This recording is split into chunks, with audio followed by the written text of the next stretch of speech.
بفكرك ان انت لو عايز ترسم صورتك او صورة اي حد يخصك مهتم بيه يعني كده والجو الكلام ده، عايز ترسمها فيكتور ارت زي اللي قصادك على الشاشة.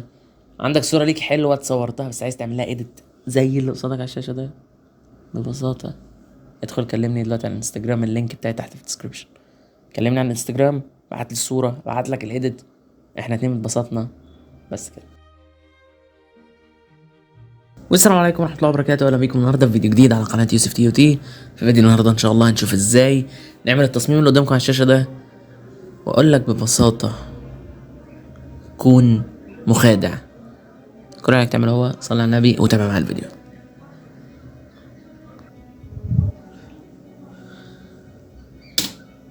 طبعا مش محتاج اقول لك ان كل الحاجات اللي في الدرس هتلاقيها تحت في الديسكريبشن عشان لو عايز تطبق على الفيديو دوت او تعمل زيه.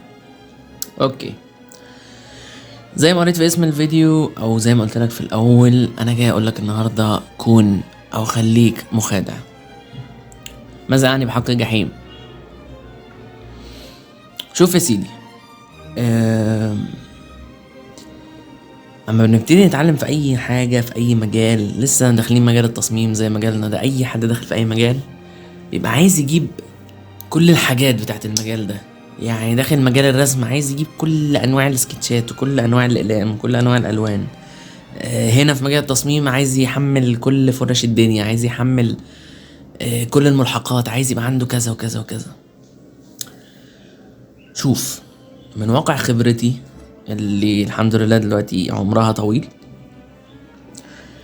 لا الابداع ولا العمل الفني الحلو بيجي بكتر الملحقات، ولا بكتر الادوات اللي عندك، ولا البرنامج اللي عندك نسخة قديمة ولا جديدة، ولا اي حاجة من الحاجات دي. الحاجة الحلوة انت اللي بتطلعها حلوة، الحاجة الكويسة، العمل الفني الحلو، الحاجة اللي شكلها حلو انت اللي بتطلعها شكلها حلو، مش الحاجات اللي بتطلعها شكلها حلو. فاهمني؟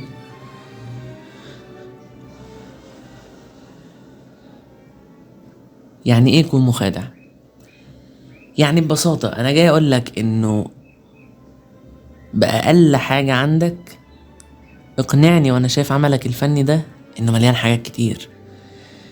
يعني انا هنا في تصميم اللي قصادك ده انا ما استخدمتش للناحية بتاعت فين بالر، الناحية اللي على اليمين، غير هي فرشة دخان واحدة بس، هي واحدة. انا مش محتاج فرش كتير. والنهار اللي ناحية سيسرنز الناحية التانية انا استخدمت صورتين، على فكرة انا كنت ممكن استخدم صورة واحدة بس قلت استخدم الاتنين. مفيش مشكلة.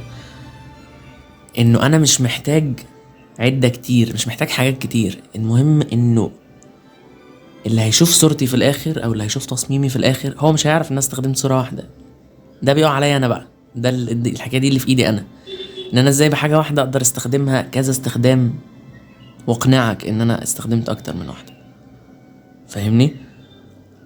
النار زي رسمة صورة النار دي كده، النار حاجة عشوائية جدا، مفيش حد عارف شكل واحد للنار.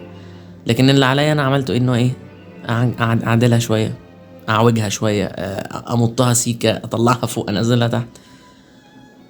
بس انا مش محتاج حاجات كتير عشان اعمل تصميم حلو. التصميم الحلو بيطلع مني انا، مش من العدة اللي معايا.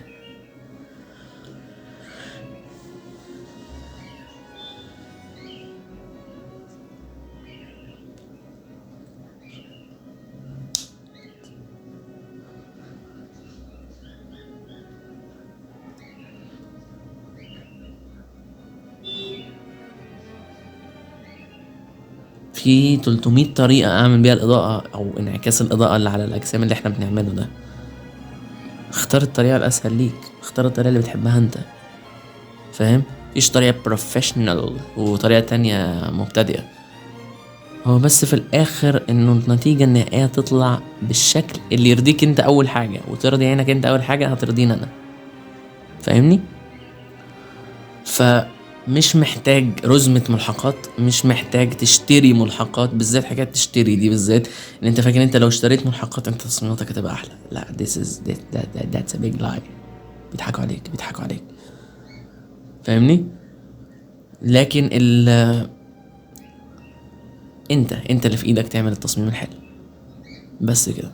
انت شفت تصميمك حلو، عملته حلو، وشفته انت حلو بالنسبة لك انت، عجب عينيك، عجب دماغك، ده كده تصميم حلو خلاص، مش عايزين منك حاجة تاني، ملناش دعوة بيك اصلا. فاهمني؟ فانت باقل الامكانيات انت تعرف تعمل حاجه حلوه.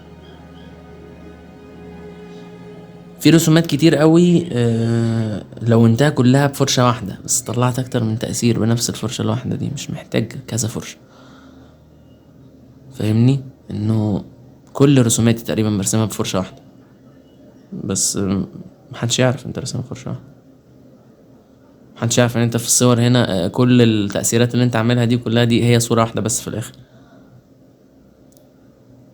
وصلك كلامي؟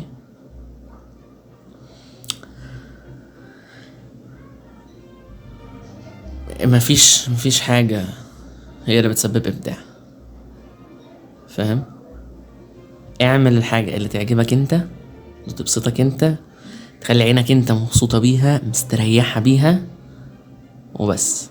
رأيك انت اهم من رأي اي حد تاني، بس كده. هو ده اللي كنت جاي عايز اقوله لك النهارده. يعني لقيت نفسي كده معدي يوم الجمعة كده، قلت اجي اسلم عليك واقول لك الكلمتين دول. ماشي؟ بس برضو ده كمان بيبان يعني انا بشوفه قوي في حكايه الفونتات او حكايه الخطوط. انا يعني ايه، انا مدمن ان انا اخش على موقع ده فونت او حاجه اقعد احمل فونتات خطوط. بس برضو في الاول وفي الاخر انا مش ماسك غير في خطين 3 هم اللي بحب استخدمهم. طالما التصميم مش طالب مني نوع شكل فونت معين يبقى انا حر. فاهم؟ في تصميمات مثلا محتاجه مني شكل خط سيمبل قوي، رقيق قوي، ناعم قوي، مش هينفع اروح استخدم له خط تخين عريض كده. فاهمني؟ تصميم تاني كلاسي جدا محتاج مني حاجه كده خط فاخر كده. فاهم؟ مش هينفع اروح استخدم له خط كوميكس. لكن اهو التصميم اللي قصادك على الشاشه ده دلوقتي انا استخدمت ذا موست بيزك فونت ايفر. يعني مفيش فونت بيزك اكتر من كده يعني. وسبحان الله هو شكله حلو بصراحه، عجبني جدا. مع انه ده تصميم بقى فيه نار ودخان وعداوه وشراسه وبتاع وكده، بس لا شكل الخط ده كان حلو. ده مش معناه ان انت عايز الخط ده بالذات عشان يخلي تصميماتك حلوه. الخط ده عجبني انا. فاهم؟ فوق. بس كده انا عايز اقوله لك ان تصميماتي كلها بتنزل على تيك توك وانستجرام وكل الحاجات بتحصل هناك. تابعني هناك وما تنساش فيديوهاتنا بتنزل كل اثنين وخميس. فيديوهاتنا بتنزل كل اثنين وجمعة ان شاء الله. مستنيك يوم الاثنين الجاي، مستنيك الجمعة اللي بعدها، وان شاء الله الاثنين اللي بعده. وربنا يعيني على الجدول ده.